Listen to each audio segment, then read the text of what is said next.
tarde, meninas. Muito feliz de estar aqui com vocês. Glória a Deus por mais um momento de estudo, né? Que a gente vai começar. E a gente não pode começar sem oração, né, gente? Porque tudo na nossa vida começa com oração. Então vamos abrir esse estudo consagrando ele ao Senhor. A gente está iniciando hoje, dia 25 de setembro, e a gente vai finalizar esse estudo no dia 11 de novembro. Então vamos consagrar todo esse período ao Senhor, para que o Senhor possa nos conduzir, falar aos nossos corações, nos revelar aquilo que Ele quer nos trazer para este dia. Antes de eu orar, só quero falar com vocês aqui que eu não sou teóloga, mas eu sou muito curiosa.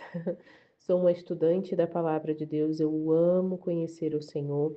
Então, tudo que eu compartilhar aqui com vocês é fruto de ministração do meu tempo com Deus e também de estudos particulares, né, buscando compreender melhor as escrituras do Senhor, né, não só para que isso alimente a minha vida, minha família, mas também eu tenho a alegria de poder falar da palavra de Deus, né, nada melhor do que falar a palavra de Deus com outras pessoas também. Então, se vocês tiverem dúvida, vocês podem colocar aqui com relação ao capítulo que a gente vai estar estudando hoje, que é Romanos 1, e o que eu puder compartilhar com vocês, eu vou estar compartilhando, né? E o que eu não souber, eu vou atrás, eu vou procurar para saber, e vou estar estudando mais também, que eu sei que a gente colocou aí 3 dias para estar estudando isso, as outras meninas também vão estar trazendo conhecimento, mas se eu puder contribuir e agregar em mais alguma coisa, vai ser um prazer poder compartilhar com vocês a palavra do Senhor.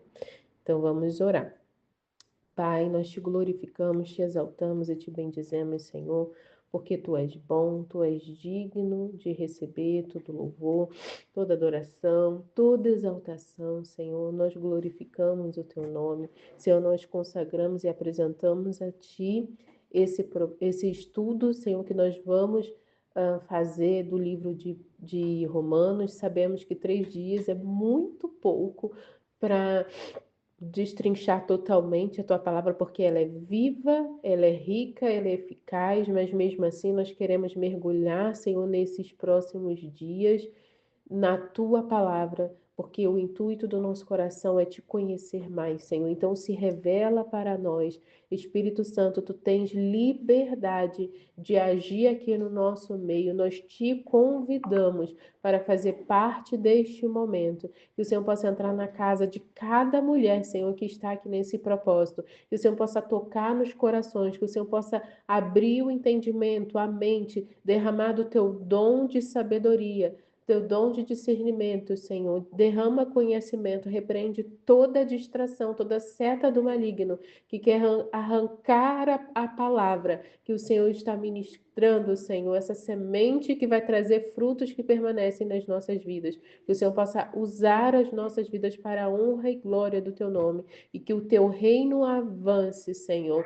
Que a tua presença venha sobre nós, que ela transforme a nossa vida, o nosso lar, Senhor, com a renovação da nossa mente, através da tua palavra, em nome de Jesus. Amém. Então vamos lá. Bom, gente, primeiro, antes da gente começar a falar aqui sobre o capítulo 1, eu gostaria de trazer um panorama aqui sobre Roma, sobre o contexto da Carta de Roma, né? O porquê que ela foi escrita, em que momento em que ela foi escrita.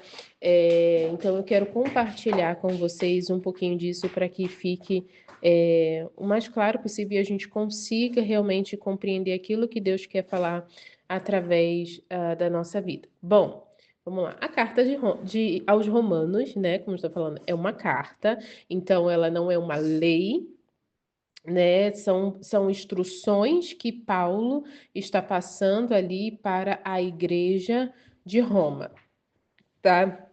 E a gente precisa se atentar a isso para a gente não fugir aqui do gênero do texto. Então, todo esse texto de Romanos é uma carta diretiva e ela é bem específica para um povo. Um ponto a se considerar aqui é o seguinte: A Bíblia, ela foi escrita para um povo específico. Ela não foi escrita para nós. Ela foi escrita para o povo judeu. E é por isso que muitas das vezes, quando a gente está lendo a Bíblia, a gente vê termos que são naturais dos costumes do povo judeu naquela época em que Jesus andava sobre a terra e até antes de Jesus vir sobre a terra. Então, a Bíblia ela foi escrita para os judeus, tá? Porém, ela se aplica a nós, ou seja, ela não foi escrita para nós, mas ela se aplica a nós, a nossa vida hoje. Por que que ela se aplica a nós?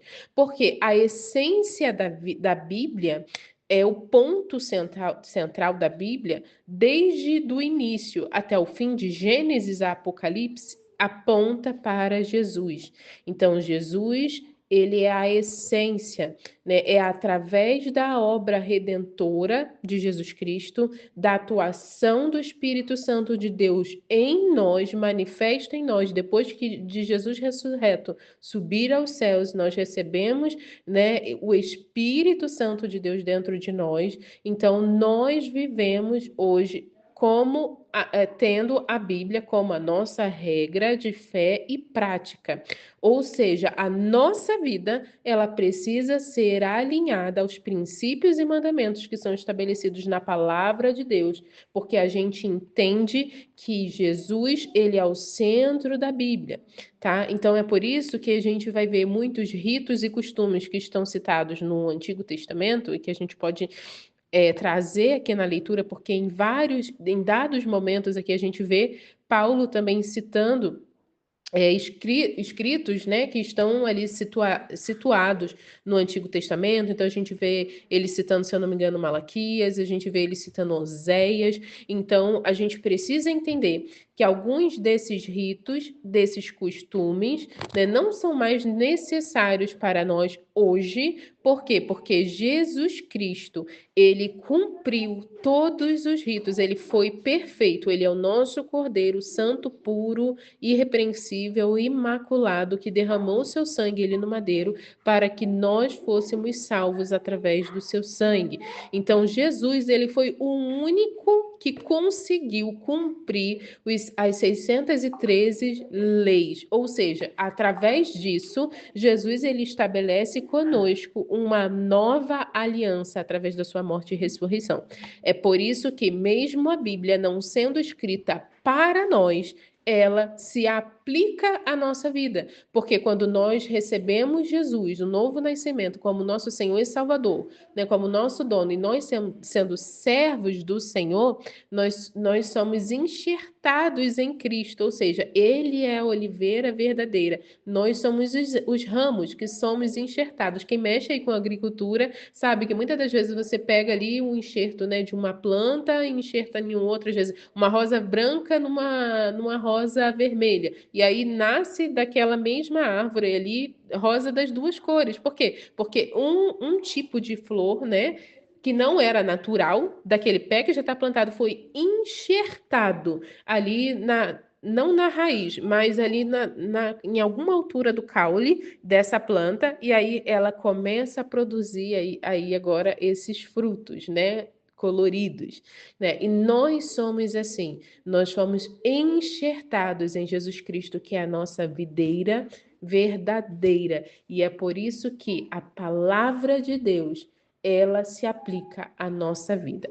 Dito isso, vamos lá entender o que era Roma, né? Por que Paulo escreve essa carta à igreja de Roma? Bom, Roma naquela época, aproximadamente ali 50 depois de Cristo, mais ou menos nessa data, entre essa data histórica, tá? Essa carta de Romanos, ela foi escrita aí aproximadamente em 57 depois de Cristo. Então a gente está falando aí de uma igreja que provavelmente, né, foi construída ao longo desse processo ali depois de Atos 2, né? Não foi Paulo que fundou a Igreja de Roma. Provavelmente, através dos estudos teológicos, a gente vê que a Igreja de Roma, ela foi construída ali, provavelmente por aqueles judeus que estavam ali em Atos 2, no dia de Pentecoste, quando o Espírito Santo desce sobre aqueles 120 pessoas que estavam reunidas no cenáculo, né? E Jesus enche, eles são cheios do Espírito Santo de Deus com línguas como de fogo. E dali, depois disso, né, quando começa a ter aquele burburinho todo, que o povo acha que eles estavam embriagados e tudo mais, Deus, o Espírito Santo toma Pedro, cheio da autoridade de poder do Espírito Santo de Deus, ele prega e mais de 3.000 pessoas ali se convertem, né? E elas são até batizadas. A gente lê esse relato aí em Atos 2. Quem quiser, pegue a sua Bíblia e leia, porque se a gente for ler aqui, não dá tempo, vai ficar muito extenso. E aí, depois disso, essas pessoas que não estavam ali em Jerusalém, mas eles estavam ali para comemorar a festa de Pentecostes, que havia sido estabelecida por Deus lá em Moisés. A gente lê isso em Deuteronômio, tá? Então, Deus estabelece vários tipos de festas nos quais o povo tinha que cumprir. Então, a festa de Pentecostes era uma dessas festas. Era por isso que Jerusalém, nessa época, estava cheia, porque o povo tinha vindo, judeus de diversas outras nações, né? Porque os judeus tinham sido espalhados para outras nações, eles vêm para celebrar o Pentecostes ali em Jerusalém, porque o templo ainda não tinha sido derrubado, não tinha sido destruído, então eles vinham para celebrar ali no templo, celebrar e oferecer os seus sacrifícios ao Senhor. Então, depois desse Pentecoste, todo esse povo volta para a terra onde eles estavam morando.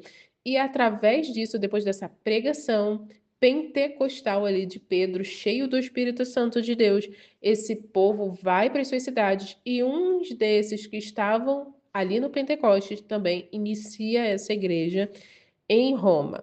Porém, o que acontece? Qual que é o, o contexto cultural e histórico de Roma? A gente sabe que Roma era um império, né, muito grande, era basicamente ali o centro do mundo, né, naquela época. Era um povo que tinha como idolatria o próprio homem, ou seja, o homem no centro de tudo. É por isso que a gente vai ver aqui depois, a partir dos versículos 21, se eu não me engano. Acho que a partir do versículo 20 até o versículo 32, a gente vê nas orientações de Paulo ali falando para os cristãos o porquê que Paulo fala dessa forma. Justamente porque era um povo que era muito promíscuo, ou seja, existia naquela época, né, muitas casas de bebida, muitos prostíbulos, o povo amante de si mesmo, homens com homens que haviam perdido a afeição natural das mulheres, mulheres também que havia perdido a sua afeição natural, ou seja, um povo totalmente corrompido das piores maneiras, né? Não é à toa que a gente vê também que Roma foi palco de maiores atrocidades que já existiu, né? Com diversos povos, não só com os cristãos, né? A gente tem relatos aí históricos do Coliseu, né? De cristãos que eram lançados ali para serem comidos, né, por bestas feras ali, e multidões aplaudindo, rindo, achando que aquilo era um show, que aquilo era bonito. Então, tamanha depravação, né, e deteriorização daquele povo, né? E sem dizer que eles tinham culto ao próprio corpo, ou seja, nós vemos também quando a gente vai olhar para a parte da arte, né, muitos artistas daquela época, né, reproduziram pinturas e esculturas de homens, né, bem fortes e nus, totalmente nus, as mulheres também, né, com os seios de fora, e toda essa adoração, idolatria ao corpo, né, colocando o homem como se ele fosse o centro das atenções, o centro do universo. Esse é um pouco do contexto cultural de Roma, tá? Aí a gente ainda não entrou na parte da igreja, a gente vai entrar lá. Então, esse era o contexto cultural de Roma. Entrando agora um pouco para essa questão desse contexto da Igreja de Cristo em Roma, tá? Então, qual que era esse contexto? Então, Paulo, na verdade, quando ele escreve essa carta à Igreja de Roma, ele estava provavelmente ali na região de Corinto, porque ele tinha passado ali 3 anos na Grécia, né? Foi o local onde ele passou, acho que a maior parte do seu tempo de ministério, porque geralmente ele ficava meses, no máximo um ano e meio, e ia migrando. Ou seja, Paulo, nessa etapa, ele já tinha evangelizado ali toda a Ásia. A ideia de Paulo, como ele já tinha evangelizado toda a Ásia, ele já tinha não só evangelizado, ele tinha formado discípulos de Cristo para manter a igreja de Cristo ali nas regiões da Ásia, e ele queria ir agora para os confins da terra, ou seja, qual era o limite da humanidade naquela época.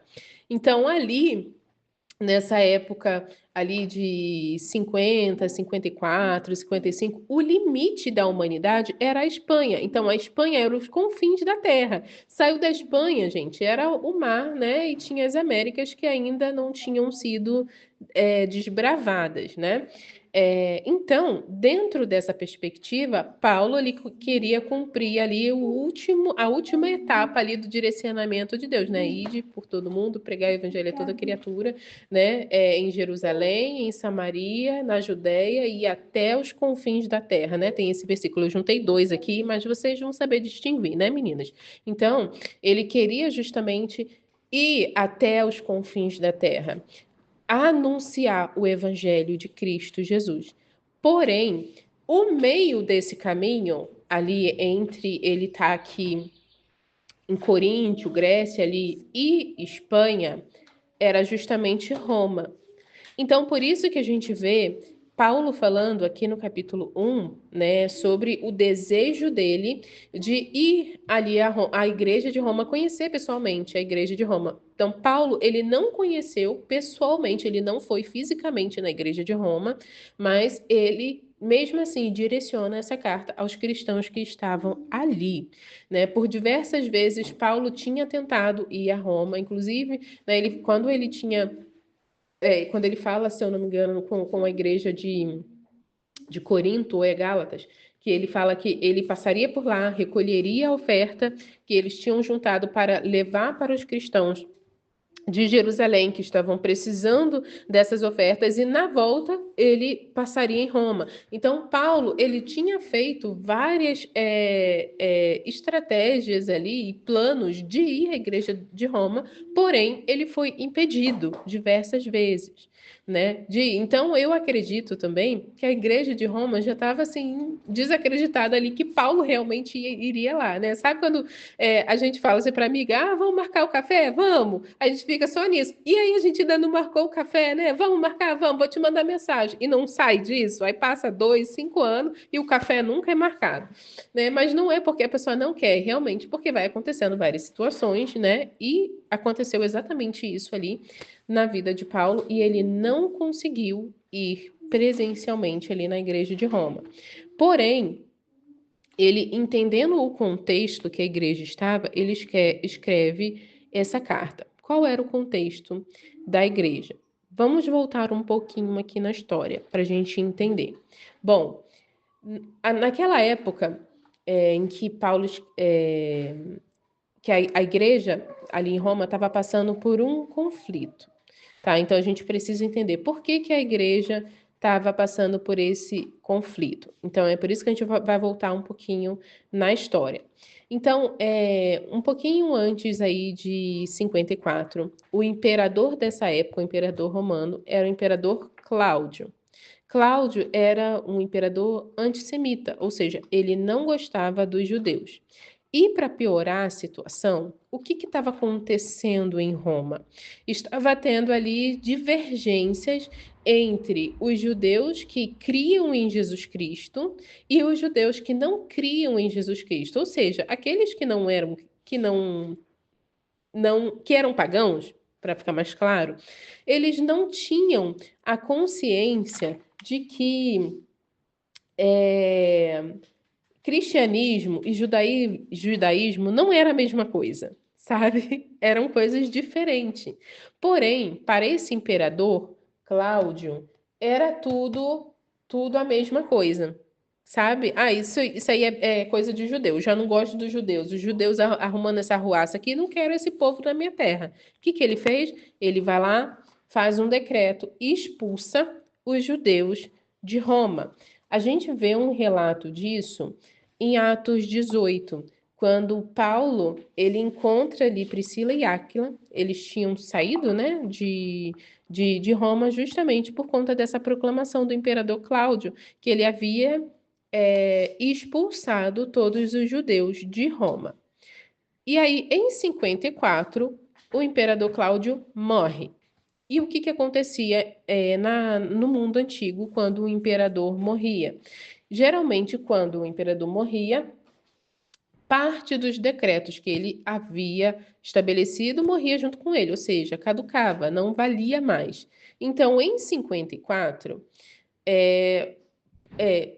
Cláudio morre e esses judeus que haviam fundado a igreja voltam ali para Roma. Porém, vamos se atentar a um detalhe aqui. Esses judeus estavam lá em Roma, havia fundado a igreja, né? Tinha ali muitos gentios também que tinham aceitado a Jesus Cristo como seu Senhor, estava caminhando, porém, os judeus era a maioria na igreja de Cristo. Quando eles são expulsos ali de Roma, essa igreja, para que ela continuasse viva, ela precisa se reorganizar. E os gentios se reorganizaram para manter essa igreja funcionando, ou seja, para que a igreja ali não morresse, não fosse extinta. Então, eles se organizam dentro daquilo que eles tinham aprendido. Porém, eles ainda estavam num processo ali de, vamos chamar de conversão. Por quê? Porque eles estavam aprendendo, né, sobre Jesus Cristo. Mas precisamos lembrar também que muitos cristãos aqui eram judeus que faziam parte dessa igreja, mas também que ainda não criam em Jesus Cristo. Então, imagina só a, a divergência que havia aqui, porque nós temos três classificações: nós temos os gentios, nós temos os judeus que acreditavam em Cristo Jesus, e nós temos os judeus que não criam em Cristo Jesus como o Filho de Deus, o Messias. Então, isso tudo trazia muitas divergências e também acabou fazendo com que o ódio que Cláudio já tinha pelos judeus fizesse ele tirar os judeus de lá. Ok, Cláudio morre, o decreto dele é derrubado, os cristãos voltam para Roma, né? Muitas pessoas voltam para Roma. E aí, quando esses cristãos chegam em Roma, o que que eles querem fazer? Não, gente, a gente que é líder, nós somos a preferência.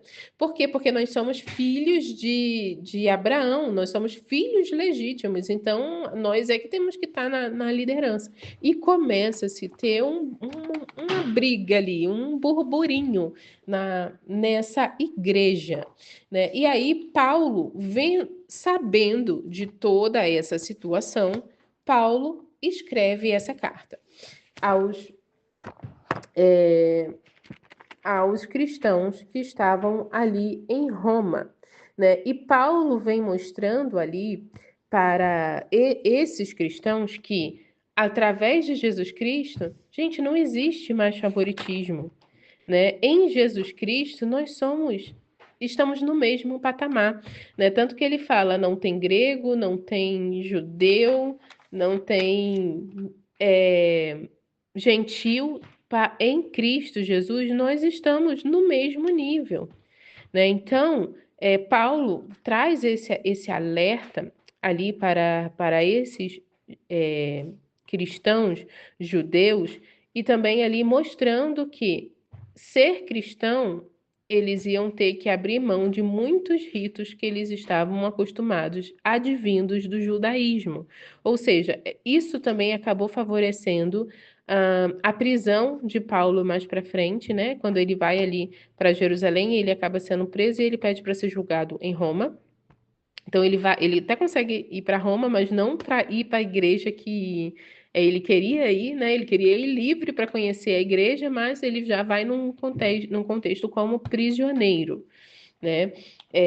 Então, isso foi até um dos argumentos que os judeus ali usaram para querer condenar Paulo à morte, justamente porque ele vinha com pedrada ali, muitas das vezes em cima dos judeus. Por quê? Porque ele estava trazendo essa nova aliança que foi feita através da obra redentora de Jesus Cristo na cruz. Então, ele estava mostrando para aquele povo que não existia mais favoritismo, né, e nem privilégio, porque em Jesus Cristo, né, nós temos o mesmo valor, tá? Então, esse é um pouco aí, meninas, do contexto dessa carta aos Romanos, o que estava acontecendo ali, e a gente pode falar também um pouquinho aqui do que é o ponto central dessa carta de Romanos. Então, a carta de Romanos, ela é uma carta pastoral, tá? E ela vem tratar aqui questões muito profundas aí, comunitárias, culturais, eclesiais, justamente.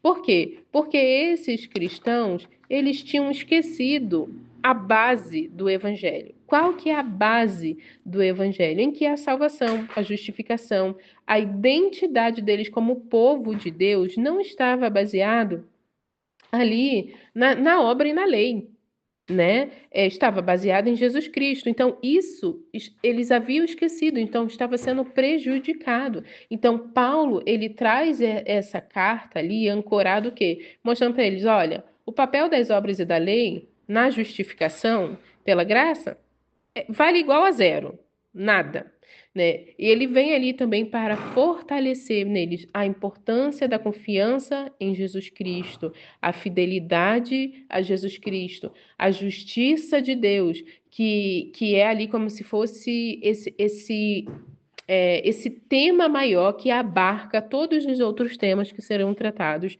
aqui em Romanos. Por quê? Porque a justiça de Deus ela é apropriada pela fé, né? Porque sem fé é impossível agradar a Deus, a gente vai ver isso um pouquinho mais para frente. Então, através de Jesus Cristo, por isso que não há grego nem judeu, no que se diz respeito, né, a ser considerados justos, porque nós somos justificados pela fé. E o que é a fé? A fé, ela é obediência total a Deus e confiança absoluta em Deus, tá? Então, quando Paulo ele escreve essa carta, ele está trazendo todas essas considerações aqui para a igreja ali de Roma, né? Fazendo com que essa igreja se atentasse ao que realmente importa,